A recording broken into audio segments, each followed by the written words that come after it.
Hello everybody, and thank you for sharing your time with me. I'm sending this message through various different channels to reach my dear Russian friends and the Russian soldiers serving in Ukraine.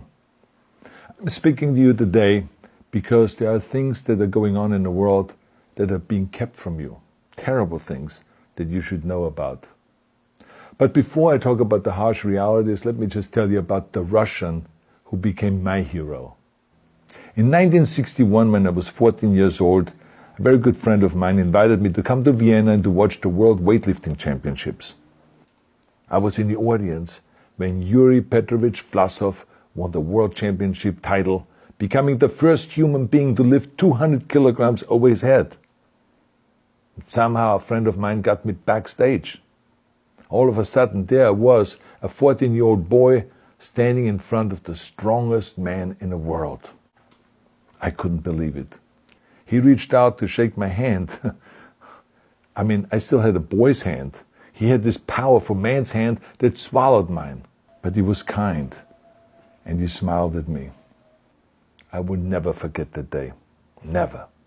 I went home and I put his photo above my bed to inspire me when I started lifting weights. My father told me to take down that picture and to find a German or an Austrian hero. He got really angry, and we argued back and forth. He didn't like Russians because of his experience in the Second World War. You see, he was injured at Leningrad, where the Nazi army that he was part of did vicious harm to the great city and to its brave people. But I did not take the photograph down, no, because it didn't matter to me what flag Yuri Vlasov carried. My connections to Russia didn't stop there, by the way. Oh, it actually deepened when I traveled there with bodybuilding and for my movies and met all my Russian fans. And on one of those trips, I remember, I met Yuri Vlasov once again. It was in Moscow during the filming of Red Heat, which was the first American movie allowed to film in Red Square. Now, he and I spent the whole day together. He was so thoughtful, so kind, and so smart, and, of course, very giving. He gave me this beautiful blue coffee cup. And ever since then, I've been drinking my coffee out of every morning. Now, the reason why I'm telling you all of those things is that ever since I was 14 years old, I've had nothing but affections and respect for the people of Russia. The strength and the heart of the Russian people have always inspired me. And that is why I hope that you will let me tell you the truth about the war in Ukraine and what is happening there.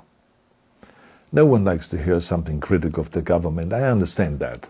But as a longtime friend of the Russian people, I hope that you will hear what I have to say.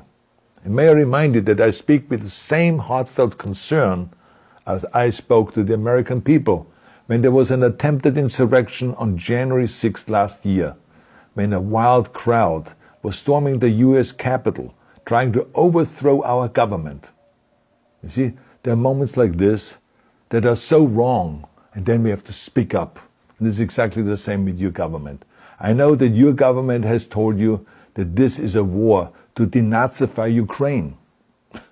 Denazify Ukraine? This is not true. Ukraine is a country with a Jewish president, I might add, whose father's 3 brothers were all murdered by the Nazis. You see, Ukraine did not start this war. Neither did nationalists or Nazis. Those in power in the Kremlin started this war. This is not the Russian people's war. No. As a matter of fact, let me tell you, what you should know is that 141 nations at the UN voted that Russia was the aggressor and called for it to remove its troops immediately. Only 4 countries in the entire world voted with Russia. That is a fact. See, the world has turned against Russia because of its actions in Ukraine.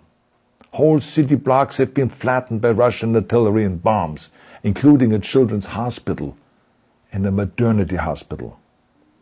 3 million Ukrainian refugees, mainly women, children, and elderly, fled their country, and many more are trying to seek to get out.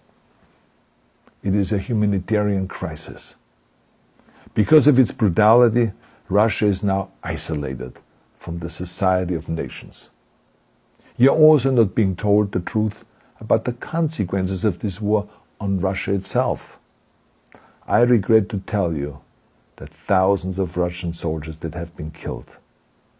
They have been caught between Ukrainians fighting for their homeland and the Russian leadership fighting for conquest. Massive amounts of Russian equipment have been destroyed or abandoned. The destruction that Russian bombs are raining down upon innocent civilians has so outraged the world that the strongest global economic sanctions ever taken have been imposed on your country. Those who don't deserve it on both sides of the war will suffer. The Russian government has lied not only to the citizens, but to its soldiers. Some of the soldiers were told they were going to fight Nazis. Some were told that the Ukrainian people would greet them like heroes, and some were told that they were simply going on exercise. They didn't even know that they were going into war.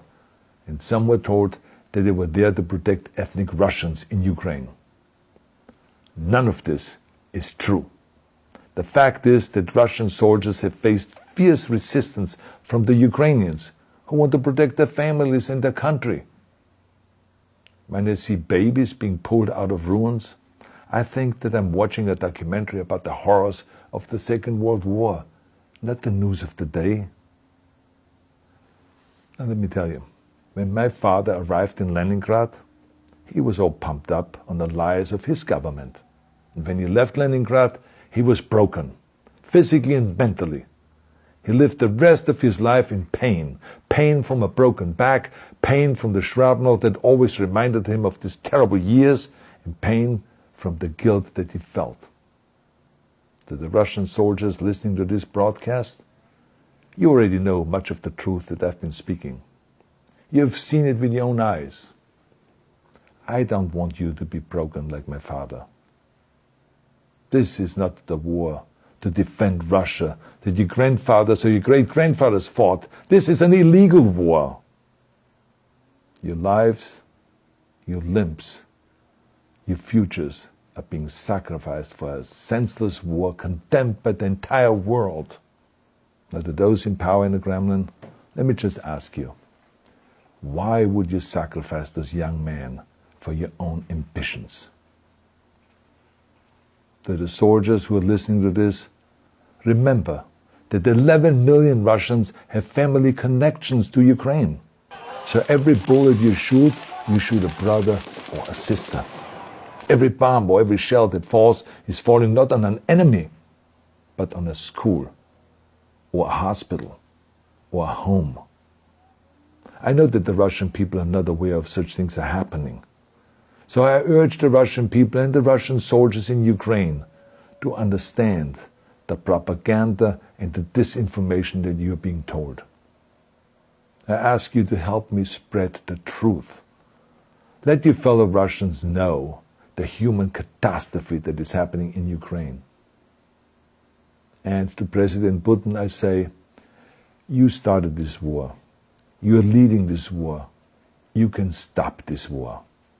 Now, let me close with a message to all of the Russians who have been protesting on the streets against the invasion of Ukraine.